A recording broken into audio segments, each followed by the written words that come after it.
All right. Hey guys, I wanted to come on real quick and I just wanted to talk about a couple tips and tricks when it comes to mineral powder. So, this is something that I think a lot of people just don't grasp. When you are using mineral powders, this is true for anything, but talking about mineral powders right here specifically, all of the formulas are different. So, different brands have different formulas, okay? And that matters, all right? It matters what brush you can use, and it could potentially matter what technique that you use, all right? So, even though the ingredients might be the same, the ratios are going to be different, and whether or not it's micronized, whether or not it's not micronized. So, all of these things matter. This is why I tell people do not base your opinion on a product from only one try, okay? And I just want to share something with you, and hopefully this will help some of you out. So if you're going to use a mineral formula that contains a lot of titanium dioxide and or zinc oxide as well, okay, and you find them to be high on the list, like first ingredient, second ingredient, all right, this is likely going to require a slightly denser brush, okay? Now, when I talk about a lot of my favorite brushes, a lot of these brushes are looser, okay? I do generally prefer a looser brush, something that isn't quite as dense. But what I can say is that I do have a couple of formulas that do require a denser brush, okay? So what I'll do is I will do a general application with a slightly fluffier brush, and then I'm going to go in with a slightly denser brush, and I am going to buff it in. Now, the reason for that is that titanium dioxide and zinc oxide can leave a bit of that white look. Okay, so if you're just applying it and you're like, oh my gosh, my face looks white, but your shade should match you, like, okay, it should be a fit. Sometimes companies, mediums might be more medium light, sometimes they might be a little more medium dark, like sometimes there is a little bit of play there. However, oftentimes it's simply because it just needs to be blended in a little bit better. Okay, now I have some formulas that mica is the first ingredient, okay, and the formulas that contain mica as the first ingredient oftentimes go in pretty well, even with a slightly fluffier brush, okay? But my formulas that contain titanium dioxide as the first ingredient, and I do have a couple formulas,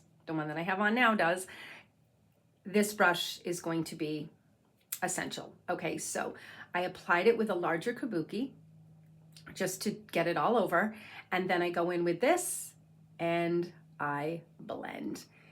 And when I first put it on with the kabuki, my face looks very, very light because the titanium dioxide is really just kind of sitting on my skin. And then I end up taking a denser kabuki and blending it in, okay? So it's gonna pick up a little bit of excess too, which is good, right? That's definitely what you want. So for as much as I talk about how much I don't necessarily love a super dense brush, and I typically prefer something that isn't quite as dense, there is definitely a time and a place for a more dense brush, okay? And this is the doll kabuki, the jumbo kabuki, and I got it on eBay. I did not pay full price for it. This is a beautiful brush. Like it's gorgeous. It's extremely soft. We're talking like It Cosmetics quality, like really nice. Love it so much. I got my sister one for Christmas. It is really gorgeous. And again, whereas normally I do prefer something with a little more flexibility and slightly longer bristles, this is great. Or something like this. It doesn't have to be this brush. Something like this is great for just giving you that blended in look, okay, versus that lighter look. So that's something to keep in mind, okay? So I will always prefer a less dense brush. And again, I'm always going to go in with kind of my first couple of layers, just light layers with a larger, somewhat softer, more flexible bristle brush. And then if I need to, I'm going to go in with this. Now, some of my brushes are the sweet spot where I don't have to go in with two brushes. but sometimes I do. Okay, you can go straight in with this. You don't have to do what I do. You don't have to apply it with a slightly fluffier brush and then go in and buff. But the reason I like to do that is because I go outside and I apply my mineral powder outside because I don't want to breathe in the dust. So it's just easier for me to use a larger brush, and I just get it on and I make sure it's all over my face. And then if I want, I can come inside and I can do this and I'm not going to have stuff flying everywhere. Okay. But really just a matter of personal preference to what you do. This to me is like the perfect size. I'm gonna hold it up next to my eye so you can kind of see. It's like the size of my eye socket. This is like the perfect size brush. And again, I'm not necessarily promoting this brush. It retails pretty expensive. And you can definitely find a cheaper one that works just as well. I just, again, I happened to get it on eBay, so it was pretty cheap.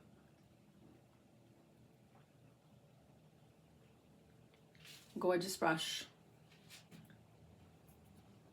and applies it beautifully. Now, if I wanted to cover up my redness, I could add a little more product to go in and just kind of tap it out. But honestly, I don't really care because I'm just doing a very, very light layer today. I want something that looks incredibly natural. I like my rosy glow, so I'm not really interested in like dampening that down. I just wanted something to just kind of blend everything together. I do have a tiny little breakout right here. And again, of course, it's because, you know, I made a sauce yesterday for my halibut. So my husband brought me some halibut yesterday. He's such a good guy sometimes. He brings me some halibut because he knows how much I love it. And I made this cream lemon sauce. And I'm telling you, whenever I eat anything from the Plant Kingdom world, I always get breakouts. So needless to say, I have a little breakout today, but I'm gonna put a little concealer on there. Nothing a little concealer can't cover up. So anyway, I just wanted to share that tip. Okay, so everybody should have a brush like this if you have mineral powders. And then I also like a larger brush that is less dense, somewhat fluffier. And that works great for a couple of my other formulas, like my La Belladonna. Again, it doesn't have as much of the titanium dioxide in it. So you just don't really have to work the product into your skin as much. So it really depends on the formula, okay? So anyway, I'm gonna do another brush video soon, I promise. But for now, I just wanted to show you guys, this is a little trick that works really good. So if you find yourself having that, just grab a clean brush and start going. And if you find that you over apply, keep going in with a clean brush. So buff it in, clean brush, get another clean brush, and it will start to pick up some of the product. It may or may not work. You may end up having to remove it and start all over again, but sometimes you literally can just keep using a clean brush and just buff off some of the excess.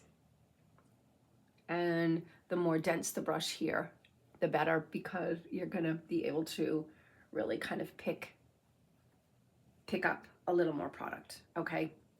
And then if you need to go back in, you can stamp a little bit. So anyway, those are just a little things that I like to do. So again, just gonna go put a little concealer there. And yeah, this is great. And I mean, it looks, aside from that little thing, it looks really, really natural and looks like my skin, just better. So yeah, and I have the Mineral Hygienics on today. It's the Mineral Hygienics Loose Mineral Powder, and this is the shade Medium Tan. And yeah, I love that product. It is predominantly titanium dioxide though, so it does require a slightly more dense brush than some of my other formulas. All right, so I'm gonna be signing out.